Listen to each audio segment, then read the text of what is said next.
Welcome to the Be the Sun, Not the Salt podcast. I'm Harry Cohen, And I'm Connie Fontaine. and today's special guest is Duncan Campbell. Connie and I met Duncan, 4 years ago, and we are absolutely thrilled that he agreed to be a guest on this podcast. Duncan Campbell is a retired entrepreneur who became a social entrepreneur and a philanthropist and the founder of this amazing organization called Friends of the Children, which pairs professional mentors with kids who are born into poverty. He's changed the lives of thousands and thousands of kids. And Connie and I are just thrilled that he agreed to do this podcast. He is so special to me. I've learned so much from him. Not only has he impacted thousands of kids' lives, which there's nothing better you can leave behind, I think, in this world, but besides that, he continues to connect people together. I love his stories about just do it. If he's got an idea, he's not going to sit back and just think and talk about it. He's going to just do it. But for me, I think one of the things I got a kick out of, I don't know if you remember this, Harry, he talks about the number of times we say good in the book. He counted the number of times He we say did. good, and Mhm. what he loved, he dog-eared that book and took notes and articulated the value. And this is a man who's so accomplished and so wise. It humbles me to know that he got so much out of this. So for our listeners, let his story inspire you to do the thing that you've always wanted to do, to make the difference in the lives of others. He did that for me, and I'm changed after listening to Duncan. And so I hope our listeners feel the same way that we did. Without further ado, here's Duncan Campbell. I am so thrilled that we have Duncan Campbell as our guest for our Be the Sun, Not the Salt podcast recording. Welcome, Duncan. Since the day I met you out in Portland, I have been a fan, not just only of your work, but of the work that has worked its way all the way to Detroit for us. So I'm thrilled to have you this morning. Thank you very much. So, Duncan, you get to introduce yourself. Go ahead. Who are you for those listeners who have no idea who you are? Well, I'm very fortunate to do quite a few things. I'm a doer, and the biggest thing that I've done in my life is I created a mentoring organization for at-risk youth, which I'll share with you mainly. But so I was a social entrepreneur, and then before that, I was an entrepreneur. I created a business that never existed before, a timber investment firm, and so, but I kept going, and after 7 years, made money and grew a business and sold it, and that gave me a greater opportunity to do a lot of the things we're going to talk about today. I later founded a mentoring program for children called Friends of the Children, which I'll share more about in a minute. So he's being incredibly modest, but Mhm. literally, Connie and I met him years ago when we were introduced to this amazing organization, Friends of the Children. Mhm. We brought it to Detroit, and Connie and I had the opportunity to meet Duncan out in Portland and saw where he started this organization from his own experience, which he did a TED talk about, where he wanted to break the cycle of poverty from his life where he grew up. And he said, what can we do to change that? And he literally created an organization, started with 3 professional mentors with 8 kids each, 24, and it has grown to thousands of kids and hundreds of mentors in several cities across the land. One of them is Detroit, where we're based. Mhm. And when Connie and I met Duncan, we knew about the organization, but we didn't know who the man was. And we met this fellow and said, Mhm. wow, he is the real deal. And we asked him to be on this podcast to talk about Be the Sun, Not the Salt, because we wanted people who embody what it means to be a heliotropic person and someone of his accomplishment, but also who he is as a person is why we have him here. So, Connie, you want to add anything? Yeah, I mean, I think for us, Duncan took his business expertise and ended up being able to found, you talk about the money that you were able to acquire. Thank goodness, because you've done so much good through that and through the organization that you founded. But People tell us, Harry, certain people are unicorns. I think Duncan's one of those unicorns. Just so successful, so kind, has accomplished so much and touched so many, not just touched, but proven that you've impacted lives. And that's a great feeling. Thank So I could keep talking about what we feel about you, Duncan, but Hmm. Duncan, so we literally gave you this book and said, Duncan, we would love to have you on the podcast. Take a look, read it, and tell us what you think and why it has meant something to you. Tell us your thoughts. you. Well, the book is one of my top 10 books ever. And I read quite a bit. I always have a fiction book going and a nonfiction book. And to be candid, after reading the book, I thought if I do write another book, because the book I did write was really about the story of my life and being an entrepreneur and a social entrepreneur. But your book captures the essence. Say this humbly, who I am. This is me. And if I'd have written an idea what kind of person I wanted to be, because I came from very challenging circumstances as a child, it would have been this. So this is one of my top. I almost said 10 books, but it's actually one of my top 3 to 5 books. Duncan, was there anything specific that jumped out at you first? Because obviously it does encapsulate, do all the good you can is the very beginning. And obviously you've done a lot of that.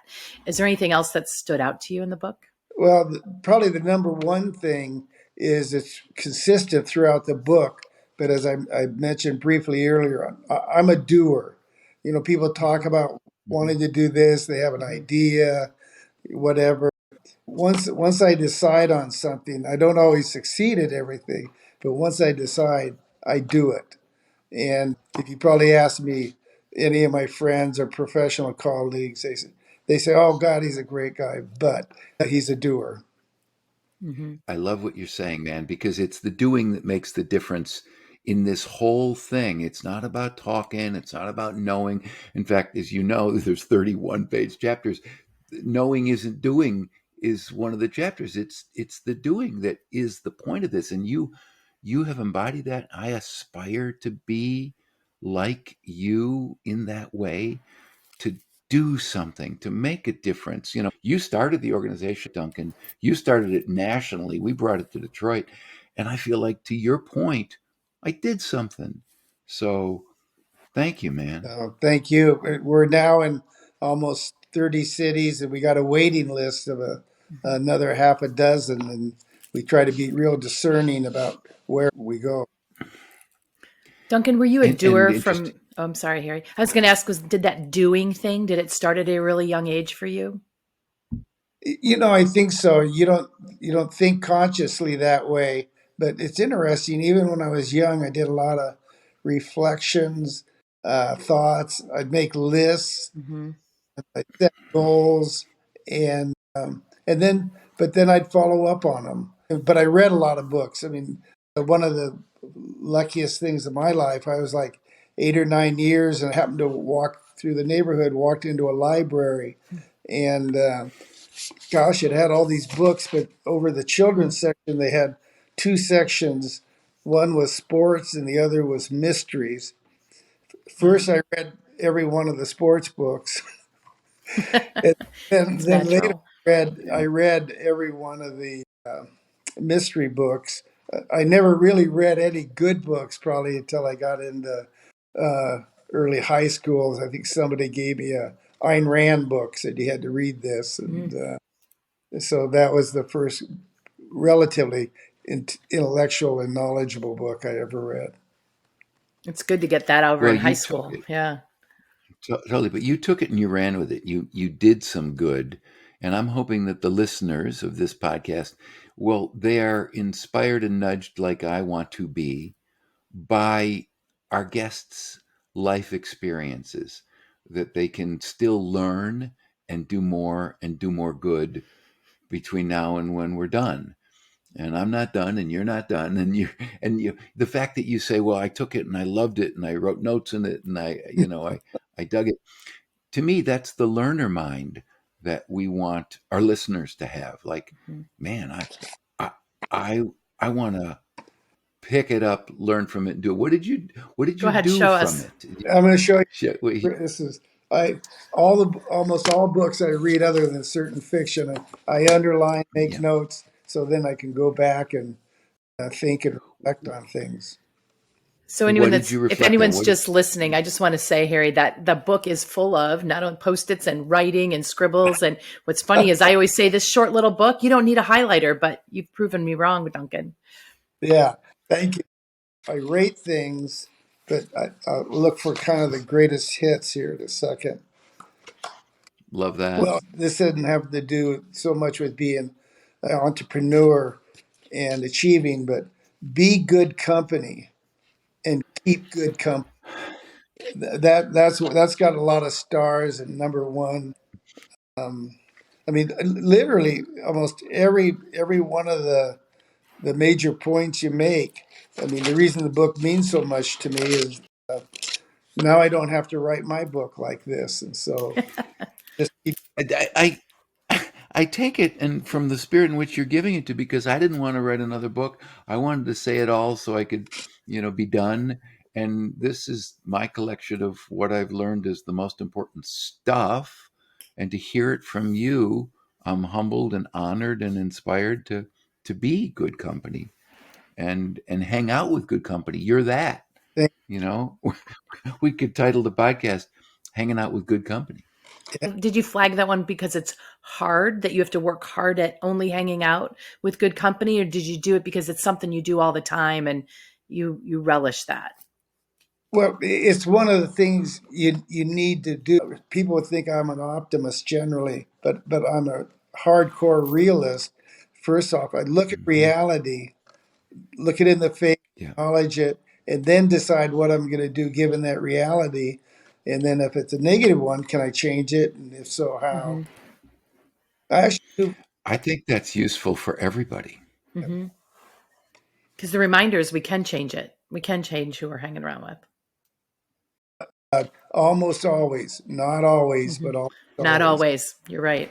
There are things, that different individuals can't achieve, but you need to know who you are and where you want to go and whether it's realistic, rooted in reality. Hmm. Go do it. Did I say do it? Yeah, do it. Do Yes. it. Just do Do it it. over and Yes. again. Yeah, I think the last chapter is just frickin' do it.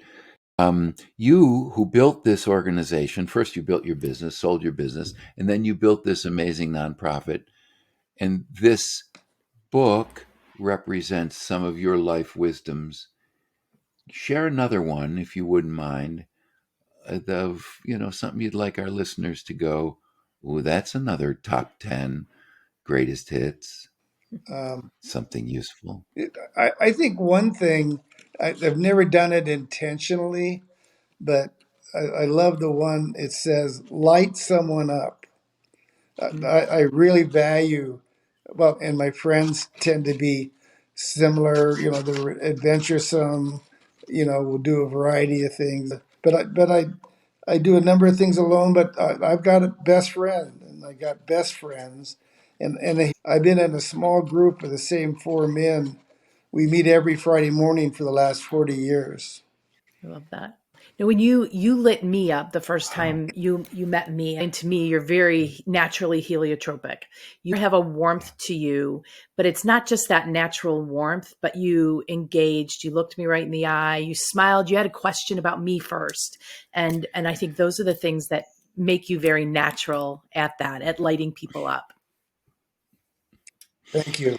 I couldn't agree more, Connie, to the feeling that Hmm. Duncan gave me and you in greeting us and making us feel great. That's what it means to light someone up. But you also want to accomplish stuff and you also want to hang out with good company. Those three friends of yours, we know how important friendship is and relationships and lifelong friends are really important. And I'm honored and thrilled that I have lifelong friends, and I love that you're one of them, Duncan. Thank you. It's Um, mutual. I mean, And what is it about those three friends it sounds like you light each other up, or you wouldn't get together every week? What is it about the other? other men in your life like that? They're markedly different, both culturally and in many ways, but they're good people. And good people, the Yeah. highest honor I bestow on. And they Mhm. also are spirited and interesting in their own ways. And they're very different. But on the other hand, they're just good. I mean, the whole book uses the word good 58 times. I counted. I think I don't know. Oh, did you? So listen to the simplicity of that because, Duncan, I've never counted how many times I said it, but it's really about that. When I try and articulate what it's about, it's not a bridge too far for anyone. It's try your best. It's chapter one. It's what Mindy talks about. It's about Mindy Holman, who wrote the foreword, who you know, Duncan. It's about being good and the effort and work it takes to be gooder. Mhm. We're all good. You want to hang out with good people. You want to surround yourself. You want to do good. You want to be good. You want to try and be a little bit better. That's the criteria that we should aspire to work at and do more good in the world. Your social entrepreneur, the whole Mhm. Friends of the Children mission is to do a ton of good and provide an opportunity for all those mentors to help those kids do more good. Right. And I love the opening chapter. Do all the good you can. And I was 12 years old, and I remember the moment when I decided that I was not going to be like my parents. I'm not going to go into detail on that, but both my parents were alcoholics. My dad was in prison twice. I was basically left alone my own childhood.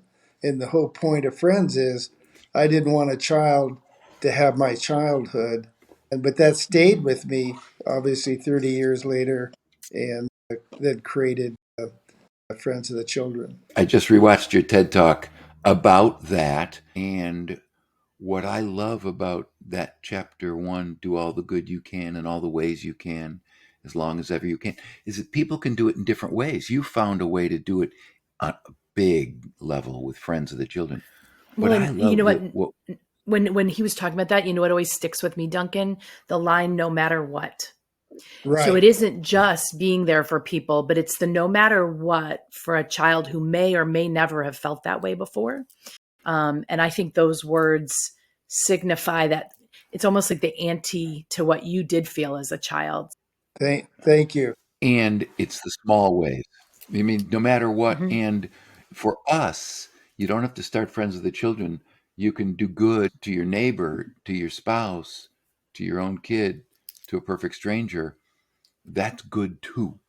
Hmm. So, I mean, you were nice to us, and we were just perfect Hmm. strangers. But we were kindred spirits. So, and you wrote my book.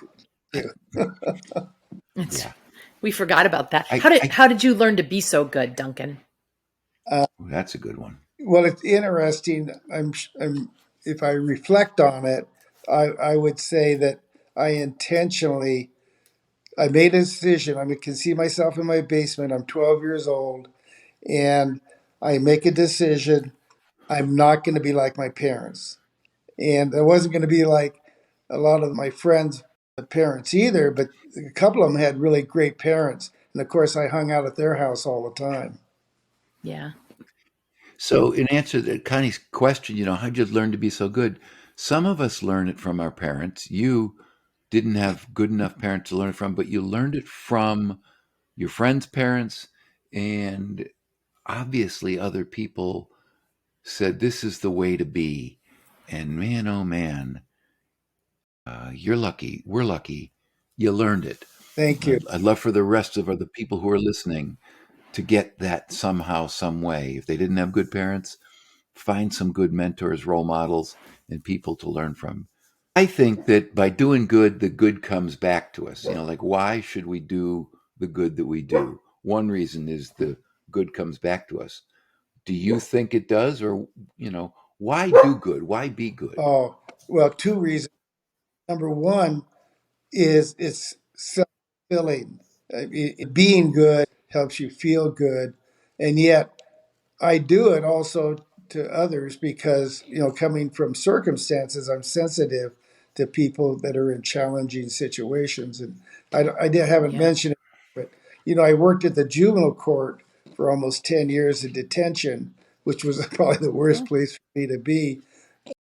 But that's because I wanted to come alongside children like me, and I for a number of reasons we're not going to talk about them. I probably should have been in juvenile detention too, and yet here I go full circle and come back and do that, and I loved it. I couldn't believe I got paid to do it. So you had a natural affinity for doing good, being good.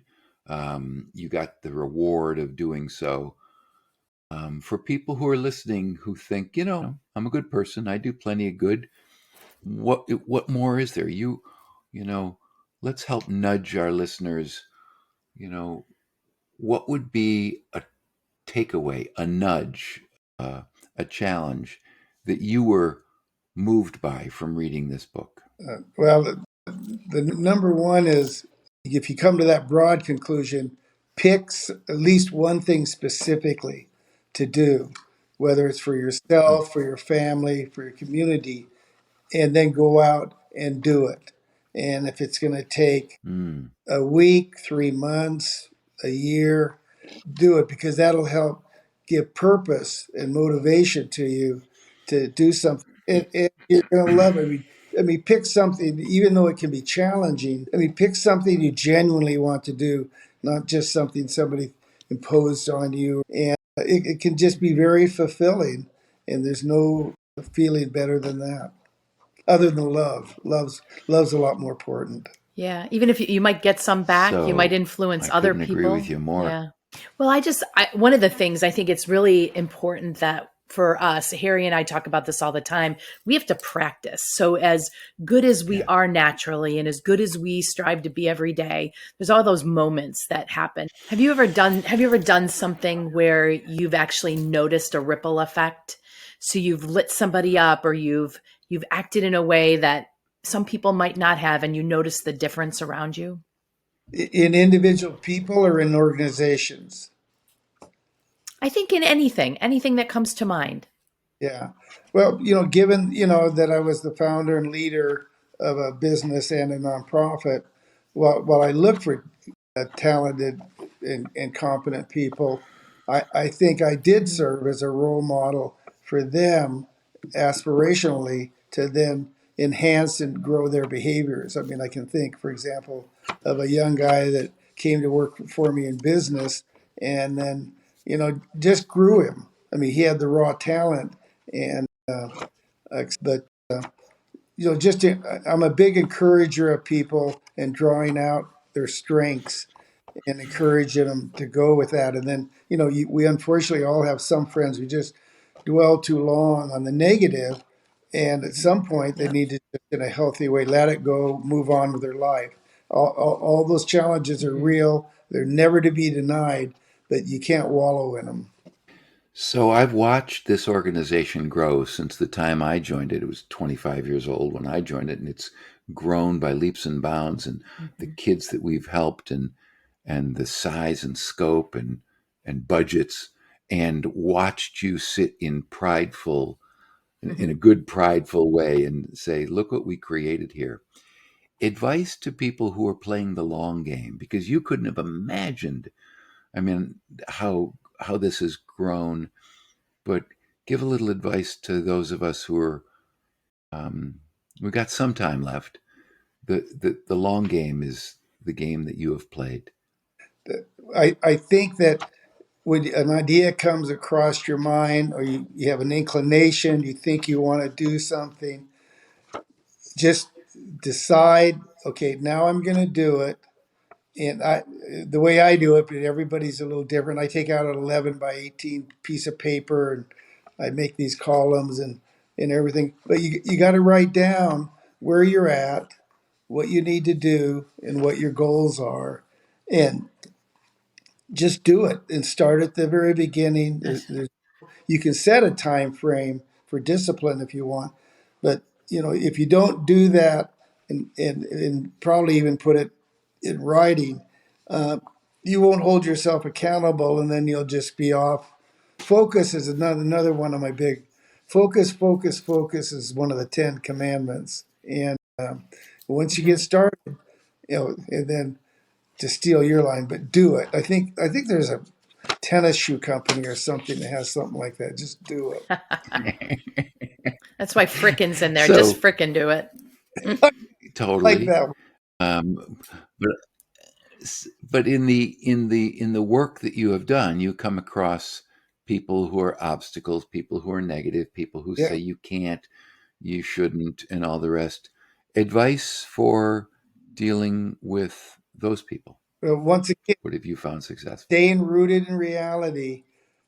If you got the idea and you work on a specific plan around it, keep going. You kind of look to others Okay. to challenge you, but you're really looking for others to also to come alongside of you, and you're looking for others to even encourage you because trust me, there's challenges. I mean, there's all problems arise, especially in an entrepreneurial situation all the time. But then I always think options and I brainstorm and then I sort and then I make a decision, act on it, and then it comes back to do it. And if you don't Just do do it, it. if you don't do the push-ups, you're not going to get fit. Yeah. Yeah. And that's the And, practice side of it.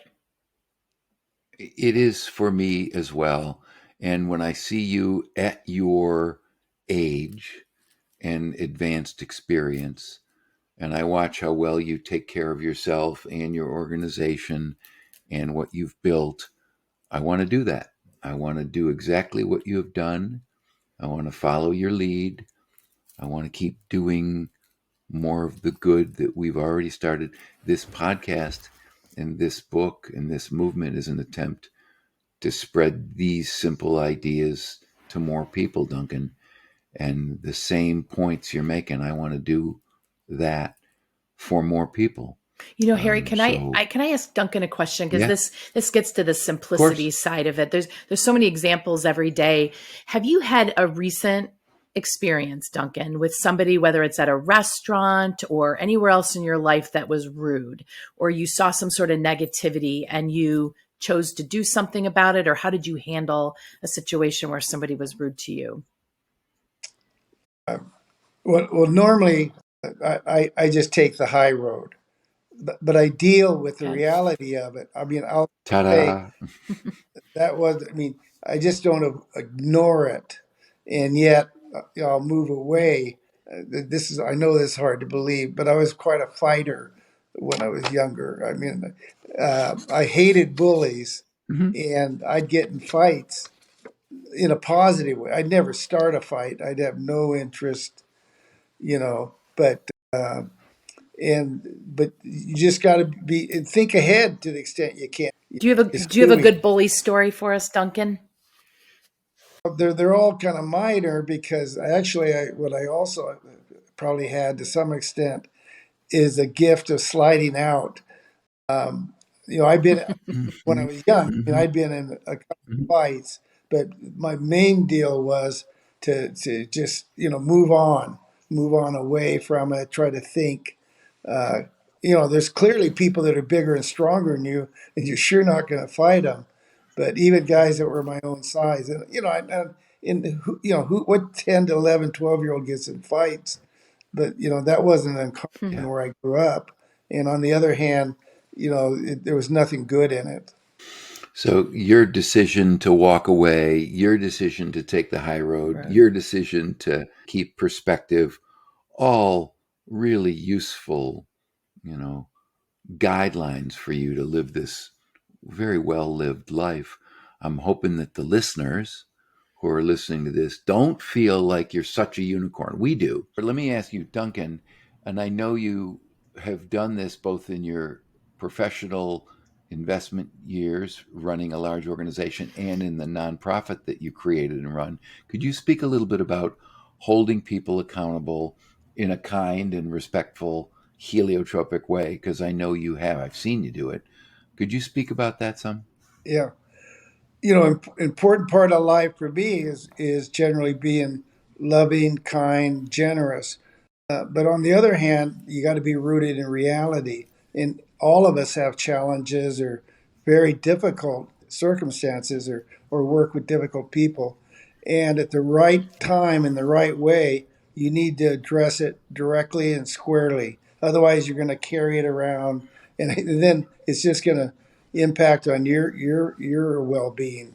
So once again, at For the sure. right place, uh, deal with the situation earlier than later, and and use discernment. Perfect. I love that you said it. I watched you do it. And I hope that people listening say, yeah, how can you hold people accountable and still be heliotropic and loving and kind? Yeah. Well, take a page from Duncan's book or do what you do. Yeah, and for your own good, let alone the other person's, and almost all of those people will be thankful at some point. Come back and say thank you for addressing that. Not all of That's a them, good but most. point. It's for them. It's for them and you. You're right. But I love, I mean, so I really appreciate this point. So I love that you said that. And I know you do that. So we, we look at you and go, man, he's such an accomplished, such an amazing person. And you are. But I really would love our listeners to go, I could take a page from Duncan's book.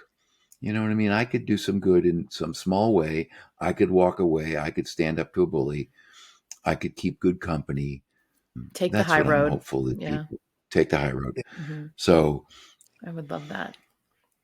Duncan, again, um, I'm blessed and honored, and I know Connie feels the same way Hmm. to have met you, to work with you, to do this work together. And I hope that we can stay as good company with and for each other as we continue down this road of doing as much good as we Yeah, can we before we will. leave. And call me anytime.